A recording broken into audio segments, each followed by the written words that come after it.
ସଂସାରର ଦୁଇଟି ନିଚ୍ଛକ ସତ୍ୟ ଘଟଣା ହେଉଛି ମଣିଷ ଯେତେବେଳେ ଜନ୍ମ ନିଏ ସେ ଏକା ଜନ୍ମ ନେଇଥାଏ, ତା ସହିତ କେହି ଆସିନଥାନ୍ତି, ଅର୍ଥାତ୍ ସେ ନିଃସଙ୍ଗ ଥାଏ। ଏବଂ ଯେତେବେଳେ ସେ ମୃତ୍ୟୁବରଣ କରେ, ସେ ଦେହ ତ୍ୟାଗ କରେ, ସେତେବେଳେ ବି ତା ସହିତ କେହି ଯାଇନଥାନ୍ତି, ସେତେବେଳେ ସିଏ ନିଃସଙ୍ଗ ଥାଏ। ତେବେ ନିଃସଙ୍ଗତାକୁ ଆମେ ଏତେ ଡରୁ କାହିଁକି, ଭୟ କରୁ କାହିଁକି? ନିଃସଙ୍ଗତା କେବେ ଦୁଃଖର କାରଣ ନୁହେଁ।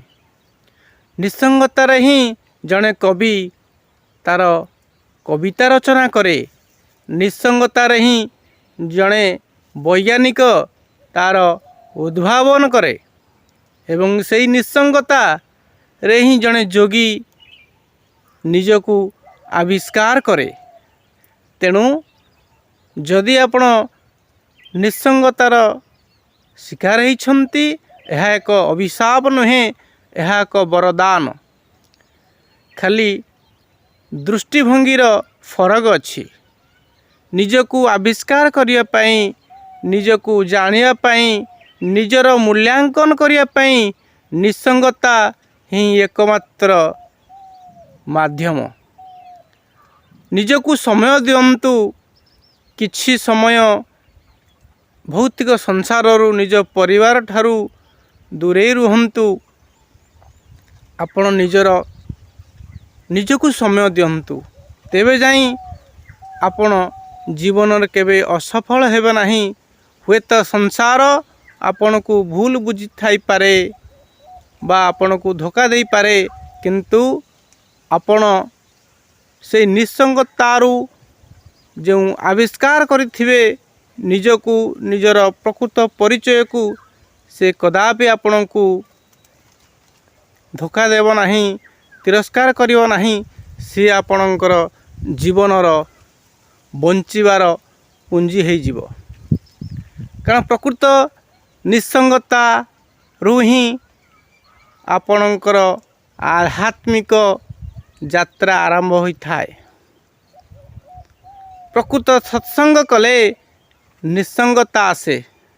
ନିଃସଙ୍ଗତାରୁ ନିର୍ମୋହ, ମୋହଭଙ୍ଗ ହେବ। ଆପଣ ନିଜର ମୁକ୍ତ ସ୍ୱରୂପକୁ ଜାଣି ନିଜକୁ ସ୍ୱୟଂକୁ ବିଜୟପ୍ରାପ୍ତ କରିପାରିବେ। ନିଜର ଇନ୍ଦ୍ରିୟ, ନିଜର କାମବାସନା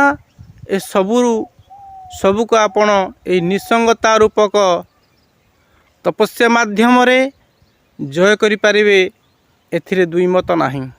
କିନ୍ତୁ ମଣିଷ ଆପଣଙ୍କର ଅନ୍ଧବିଶ୍ୱାସର ବଶବର୍ତ୍ତୀ ହୋଇ, ଭୁଲ ବୁଝାମଣାର ଶିକାର ହୋଇ ସେ ନିଃସଙ୍ଗତାକୁ ଆପଣଙ୍କର ଏକ ଅଭିଶାପ ବା ଦୁଃଖ ବୋଲି ମନେ କରେ।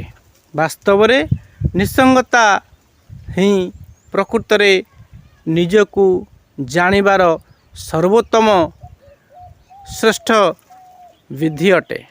ଯୋଗୀମାନେ ନିଃସଙ୍ଗ ହୋଇକି ସବୁକିଛି ତ୍ୟାଗ କରିକି ନିଜକୁ ଆବିଷ୍କାର କରନ୍ତି ଏବଂ ସେହି ଆବିଷ୍କାରକୁ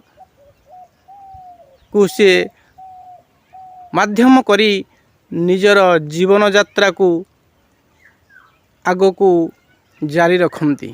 ତେଣୁ ଜଣେ ପୂର୍ଣ୍ଣାଙ୍ଗ ବା ସମ୍ପୂର୍ଣ୍ଣ ଜୀବନ ବଞ୍ଚିବାକୁ ହେଲେ ନିଃସଙ୍ଗତାର ଆବଶ୍ୟକତା ନିତାନ୍ତ ଜରୁରୀ। କାରଣ ସଂସାର ପରିବର୍ତ୍ତନଶୀଳ। ଆପଣଙ୍କୁ କେବେ ବି କୌଣସି ଅବସ୍ଥାରେ ଆପଣଙ୍କୁ ସେ ଧୋକା ଦେଇପାରେ, ଆପଣଙ୍କୁ ପ୍ରତାରିତ କରିପାରେ। ତେଣୁ ନିଃସଙ୍ଗତାକୁ ଆପଣ ପ୍ରାଧାନ୍ୟ ଦିଅନ୍ତୁ। ନିଜ ଜୀବନରେ ନିଃସଙ୍ଗତାକୁ ଆଧାର କରି ନିଜକୁ ଆବିଷ୍କାର କରନ୍ତୁ ଏବଂ ନିଜର ଜୀବନକୁ ସଫଳ କରନ୍ତୁ। ଧନ୍ୟବାଦ।